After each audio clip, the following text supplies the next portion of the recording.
महाशिवरात्रि। लोग कहते हैं यह शिव जी की शादी की सालगिरह है, लेकिन सच कहूं यह आधी अधूरी बात है। ये रात सिर्फ जश्न की नहीं बल्कि उस खौफनाक अंधेरे की गवाह है जब पूरी दुनिया खत्म होने की कगार पर थी। एक ही रात में 3 ऐसी घटनाएं घटी जिन्होंने ब्रह्मांड का नक्शा बदल दिया। जरा सोचिए, एक तरफ शादी की शहनाइयां थीं तो दूसरी तरफ मौत का जहर, और तीसरी तरफ एक ऐसी आग थी जो ब्रह्मा और विष्णु का घमंड चकनाचूर कर रही थी। अगर आप यह वीडियो 16 फरवरी से पहले देख रहे हैं तो सावधान हो जाइए, क्योंकि आज हम शिवलिंग के प्रकट होने की वो कहानी सुनेंगे जिसे सुनकर आपके रोंगटे खड़े हो जाएंगे। कहानी पर आते हैं। एक बार ब्रह्मा जी और विष्णु जी में युद्ध छिड़ गया। दोनों लड़ रहे थे कि मैं महान हूँ। नहीं, मैं तुमसे ज्यादा महान हूँ।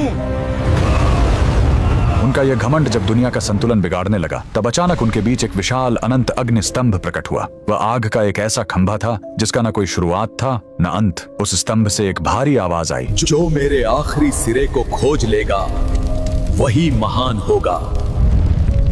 ब्रह्मा जी हंस बनकर ऊपर उड़े और विष्णु जी वराह बनकर नीचे गए। हजारों साल बीत गए, विष्णु जी को अंत नहीं मिला। उन्होंने अपनी हार मान ली, लेकिन ब्रह्मा जी ने वापस आकर झूठ बोला कि उन्हें अंत मिल गया है। उसी पल उस आग से काल भैरव प्रकट हुए और सजा के तौर पर उन्होंने ब्रह्मा जी का वो सिर काट दिया जिससे उन्होंने झूठ बोला था। उनका अहंकार टूट गया। चूंकि शिव जी आग के रूप में आए थे, वो बहुत गर्म थे। तब देवताओं ने उन्हें शांत करने के लिए उन पर जल और दूध चढ़ाया। यही वो पहला दिन था जब शिवलिंग पर रुद्राभिषेक की शुरुआत हुई। लेकिन कहानी यहीं खत्म नहीं होती। एक बार जब देवता श्रीहीन यानी कमजोर हो गए थे तो अपनी शक्ति वापस पाने के लिए समुद्र मंथन हुआ। सबको उम्मीद थी अमृत की, लेकिन निकला क्या? हलाहल विष। पूरी दुनिया जलने लगी। तब फिर वही भोलेनाथ आगे आए। संसार को बचाने के लिए उन्होंने उस उबलते हुए जहर को पी लिया और अपने कंठ में रोक लिया। जहर की गर्मी से शिव जी का शरीर तपने लगा। उस जलन को शांत करने के लिए सभी देवताओं ने उन पर पूरी रात गंगा जल, दूध और बेलपत्र चढ़ाया। उन्हें नींद न आ जाए इसलिए पूरी रात देवताओं ने गीत गाए और जागरण किया।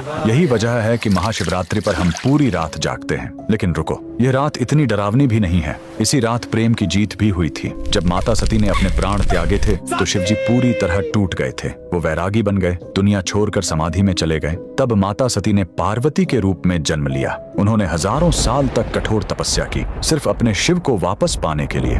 आखिरकार भोलेनाथ पिघले। इसी महाशिवरात्रि की रात वो वैरागी फिर से दूल्हा बना और शिव शक्ति का मिलन हुआ। तो इस 16 फरवरी जब आप शिवलिंग पर लौटा भर जल चढ़ाएं तो याद रखिएगा, आप उस आग को शांत कर रहे हैं और उस जहर के दर्द को कम कर रहे हैं। कमेंट में लिखें हर हर महादेव